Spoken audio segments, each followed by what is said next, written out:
Assalamualaikum and hi everyone. Welcome back to Rifkan vlog. எல்லாரும் நலமா இருக்கிறீங்களா? We all are doing good. மற்றொரு இன்ட்ரெஸ்டிங்கான வீடியோவில் உங்கள் எல்லாரையும் சந்திச்சதுல ரொம்பவே மகிழ்ச்சி. இந்த வீடியோவில் நம்ம ஃபுல்லாகவே ரமலானுக்குரிய ப்ரிப்பரேஷன் தான் பார்க்க போகிறோம். ஃபஸ்ட்டுக்கு வடைக்குரிய ப்ரிப்பரேஷனை ஸ்டார்ட் பண்ணேன். இதுக்கு ஊற வச்ச வடை பருப்பு, மிளகாய், நச்சீரகம், உப்பு இது எல்லாத்தையும் போட்டு பிளெண்டரில் பல்ஸ் பண்ணி எடுக்கணும். நம்ம உரமாக அடித்தோம்னு சொன்னால் மை மாறி போய்த்திடும். மை மாறி போனுச்சுன்னு சொன்னால் அந்த வடை ஸ்ட்ரக்சர் ஒழுங்காக வராது. ஸோ பல்ஸ் பண்ணி எடுத்துக்கிட்ட மனுஷன்னா அதில் ஸ்ட்ரக்சர் நல்லா வரும்.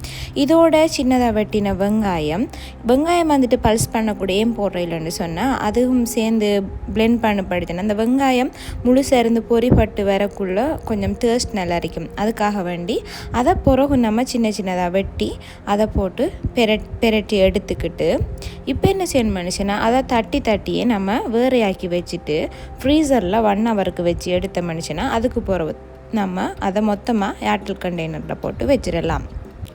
தென் நம்ம இஞ்சி பூண்டு பேஸ்ட் ரெடி பண்ணுறதுக்கு இஞ்சி பூண்டு, உப்பு, எண்ணெய் இதை எல்லாத்தையும் போட்டு பிளெண்டரில் நல்லாவே மை மாதிரி அடித்து ஒரு பொட்டிலில் போட்டு நம்ம ஃப்ரிட்ஜில் ஸ்டோர் பண்ண மனுஷன்னா 1 மந்த் வரையும் நம்ம இதை யூஸ் பண்ணலாம். ரமலான் என்றாலே தெரியும் இல்லையா, நம்ம பீஃப், சிக்கன் இதுகளை தான் அதிகமாக யூஸ் பண்ணுவோம். ஸோ அந்த டைமில் நம்ம அடிக்கடி இஞ்சி பூண்டு பேஸ்ட் அடித்து டயர்ட் ஆயிடுவோம். ஸோ நம்ம ஏர்லியாகவே இதை அடித்து வச்சுக்கிட்ட மனுஷன்னா அந்த டைமில் எடுத்து யூஸ் பண்ணுறதுக்கு மிச்சவும் ஹெல்ப் அரிக்கும். இது ரமலான் மாதத்தில் மட்டும் இல்லை, மிச்ச நாட்கள்லையும் செய்கிறதுக்கு ரொம்பவே ஹெல்ப் அரிக்கும். அடுத்தது நான் பீஃப் ரெடி பண்ணியிருந்தேன். என்ன சொன்னால் தெரியும், நம்ம பீஃபை ஃப்ரிட்ஜில் இருந்து எடுத்து அதை கூழ் போகும் வரையும் வச்சு அது பிறகு க்ளீன் பண்ணி எடுத்து செட் ஆகிறத விட நம்ம ஏர்லியாகவே க்ளீன் பண்ணி செட் ஆக்கி வச்ச மனுஷன்னா நமக்கு ரொம்பவே ஹெல்ப் அரிக்கும். இதுக்காக வேண்டி நான் என்ன செஞ்சேன்னா பீஃபுக்கு இஞ்சி பூண்டு பேஸ்ட், மிளகாய்த்தூள், குருமாத்தூள், மஞ்சத்தூள், உப்பு இது எல்லாத்தையும் போட்டு நான் அதை மிக்ஸ் பண்ணிவிட்டு ஃப்ரீசரில் ஸ்டோர் பண்ணேன். இதே மாதிரியே சிக்கனும் நமக்கு ஷவர்மாக்கு, பீஸாக்கு அப்படி எல்லாத்துக்குமே யூஸ் ஆகும். அப்போ அதுக்காக வேண்டி நான் சிக்கனுக்கும் இதே மாதிரி இஞ்சி பூண்டு பேஸ்ட், மிளகாய்த்தூள், மஞ்சத்தூள், குருமாத்தூள், வினாகிரி, சோயா சாஸ், உப்பு இது எல்லாத்தையும் போட்டு இதையும் நான் மிக்ஸ் பண்ணி ஃப்ரீசரில் ஸ்டோர் பண்ணி வச்சுக்கிட்டேன்.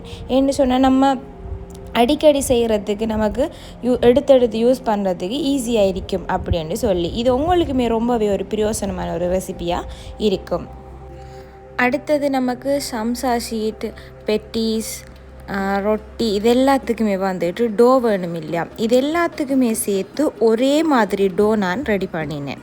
இதுக்கு நம்ம உப்பு, எண்ணெய் இது 3ஐயும் போட்டு இடைக்கிட தண்ணி ஊற்றி எந்த அளவுக்கு தேவையோ அதுக்கேற்ற மாதிரி ஊற்றி ஃபுல்லாகவே ஊற்றின மனுஷனா சம்டைம் தண்ணி கூடிடும். அப்போ அதால் நம்ம ஃபுல்லாக ஊற்றாமலுக்கு எல்லாத்தையும் மிக்ஸ் பண்ணிவிட்டு தேவையான அளவு தண்ணி ஊற்றி பிசைஞ்சு ஒரு 15 மேலே எண்ணெயை பூசி ஒரு 15 நிமிஷம் இதை ரெஸ்ட் பண்ண மனுஷனா ரொம்பவே சாஃப்டாக இந்த டோ நமக்கு ரெடி ஆகிடும். தென் நெக்ஸ்ட் நான் சம்சாக்கு கீமா ரெடி பண்ண ஸ்டார்ட் பண்ணினேன். அதுக்கு எண்ணெய் சூடாயினதும் வெங்காயம், மஞ்சத்தூள், கட்டர்தூள், குருமாத்தூள், உப்பு எல்லாம் போட்டு அதை கொஞ்சம் நல்லா அதை வேக வச்சுட்டு வெங்காயம் நல்லாவே வெந்தது நமக்கு தெரியும், அதில் அந்த கலர் மாறி வரும். அந்த டைமில் இறைச்சி நான் ஏர்லியாகவே அவிச்ச இறைச்சி பிளெண்டரில் நல்லா பல்ஸ் பண்ணி எடுத்துக்கிட்டேன். உரமா மை மாதிரி இல்லாமலுக்கு பல்ஸ் பண்ணி அதை நான் என்ன செஞ்சேன் இதோட போட்டு அதுக்கு பிறகு கொஞ்சம் மிளகுத்தூள் எல்லாம் போட்டு பெரட்டி எடுத்த மனுஷன்னா நமக்கு ரெடி ஆகிரும். அது பிறகு நான் பெட்டிஸுக்கு கீமா ரெடி பண்ணேன். இதுக்கு எண்ணெய் சூடாயினதும் வெங்காயம், சீரகம், கட்டர்தூள், மஞ்சத்தூள், குருமாத்தூள், உப்பு எல்லாம் போட்டு அதை கொஞ்சம் அதே மாதிரி அந்த ஒனியன் நல்லா அந்த ஃப்ரை ஒரு நல்லாவே ஃப்ரை ஆகாமல் இருக்குது, அந்த கொஞ்சம் கலர் மாறி வர டைமுக்கு அதை நான் சிக்கனும் அதே மாதிரி பாயில் பண்ணி பல்ஸ் பண்ணி எடுத்துக்கிட்டேன். அந்த சிக்கனை போட்டுட்டு கொஞ்சம் மிளகுத்தூளும் போட்டு அதையும் நல்லாவே நம்ம கிளறி விட்டுட்டு அதோட அவிச்சு வச்ச உருளைக்கிழங்கு அதையும் நல்லா மசித்து அதோட சேர்த்து பெரட்டி எடுத்துக்கிட்ட மனுஷனா அதோட கொஞ்சம் லாஸ்ட்டுக்கு சோஸ் கொஞ்சம் சேர்த்து அதையும் பெரட்டி எடுத்துக்கிட்ட மனுஷனா நமக்கு பெட்டி கீமாவும் ரெடி ஆகிடும். இப்போ இந்த டோவை பார்த்தா உங்களுக்கு வழங்கும் நல்லாவே சாஃப்டாக இருக்குது. ஸோ இந்த டோவை நான் நாளாக பிரித்து எடுத்துக்கிட்டு இதுக்கு ஃபஸ்ட்டுக்கு நான் சம்சாக்கு ஷீட் ரெடி பண்ண போகிறேன். சம்சா ஷீட் நீங்கள் ஃபஸ்ட்டு ட்ரையர்னு சொன்னால் 2 செட் பண்ணிங்கன்னு சொன்னால் உங்களுக்கு ரொம்பவே ஈஸியாக இருக்கும். அப்படி இல்லைன்னு சொன்னால் உங்களால் செய்யலும்னா 3 செட் பண்ணுங்கள். சம்டைம் நம்ம கூட செய்கிற டைமில் நமக்கு அந்த பிரிபடாமலுக்கு விட்டுச்சுன்னு சொன்னாலும் நீங்கள் எதுக்கும் 2 3 அப்படின்னு சொல்லுவீங்க. ஃபஸ்ட்டுக்கு நம்ம மாவை நல்லா மெல்லிஸ் அரைக்காமலுக்கு ஓரளவு தடிப்பு அரைச்சி எடுத்துக்கணும். அரைச்சிக்கிட்டு அந்த மாவுக்கு மேலு அந்த டோவுக்கு மேலுக்கு நம்ம எண்ணெயை பூசிட்டு அந்த எண்ணெய்க்கு மேலே நம்ம மாவை தூவி விட்டு அதையும் நல்லா ப்ரெஷ் பண்ணி விட்டுட்டு இன்னும் ஒரு டோவையும் அதே மாதிரி அரைச்சி எடுத்து அதையும் இதுக்கு மேலால் வச்சுட்டு திருப்பி அதுக்கு மேலால் எண்ணெய் பூசி மாவில் கொஞ்சம் டஸ்ட் பண்ணி விட்டுட்டு திருப்பி இன்னும் ஒரு ரொட்டியையும் மேலால் போட்டுட்டு 3ஐயும் சேர்த்து நம்ம நல்லாவே அரைச்சி பெருசாக எடுத்தோம்னு சொன்னால் நமக்கு இது ரெடி ஆயிடும். இதை வந்துட்டு நம்ம பேனில் வச்சுட்டு கொஞ்சம் நல்லா சூடு பண்ணி எடுத்துடணும். நல்லாவே வந்துட்டு இது ரொட்டி மாதிரி அப்படி சூடு பற்றப்படாது, கொஞ்சம் லைட்டாக சூடு பண்ணி எடுத்துக்கிட்டோம்னு சொன்னால் நமக்கு சம்சா ஷீட் ரெடி ஆயிடும். இப்போ நம்ம இதை பிரித்து எடுத்தோம்னு சொன்னால் நமக்கு நல்லா சாஃப்டான நல்லாவே உங்களுக்கு பார்த்தாலே விளங்கும். என் கை அங்கால இருக்க என் கை விளங்குது, அவ்வளோத்துக்கு சாஃப்டான நமக்கு சம்சா ஷீட் வந்துட்டு ரெடி ஆகிடும். இப்படி செய்கிற டைமில் நம்ம கடையில் தான் வாங்கணும் அப்படின்ற ஒரு அவசியம் இல்லை. நம்ம வீட்டிலேயே இந்த ஷீட்டை வந்துட்டு செஞ்சு ஸ்டோர் பண்ணி வச்சுக்கிட்டோம்னா நமக்கு தேவையான டைமில் நம்ம சம்சா செஞ்சு சாப்பிடலாம். அது ஹெல்த்தியாகவும் இருக்கும் நமக்கு.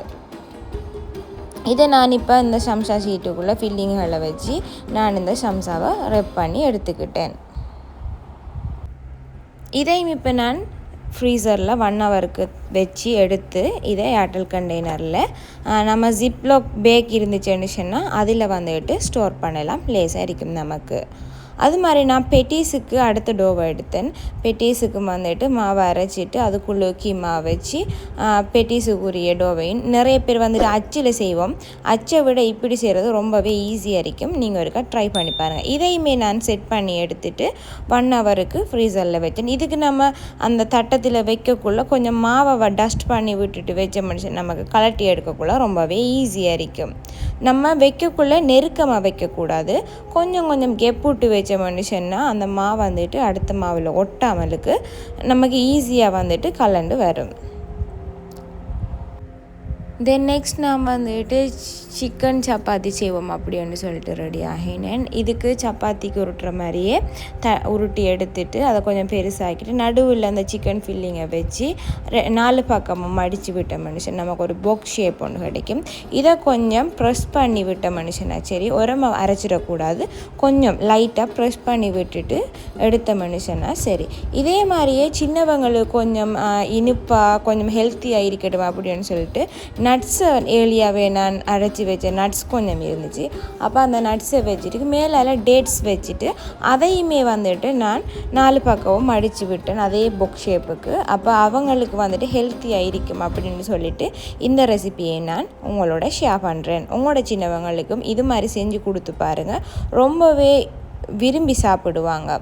நான் இதை என்ன செஞ்சேன்னு சொன்னால் தவாவில் போட்டு கொஞ்சமாக அதை ஓவராக குக் ஆகிறப்படாது, லைட்டாக சூடாகிற மாதிரி 4 பக்கமும் எல்லா பக்கமுமே வந்துட்டு லைட்டாக சூடாகிற மாதிரி சூடாக்கி எடுத்துட்டு இதை நாம் ஃப்ரீசரில் டிரெக்டாகவே நம்ம ஸ்டோர் பண்ணலாம்.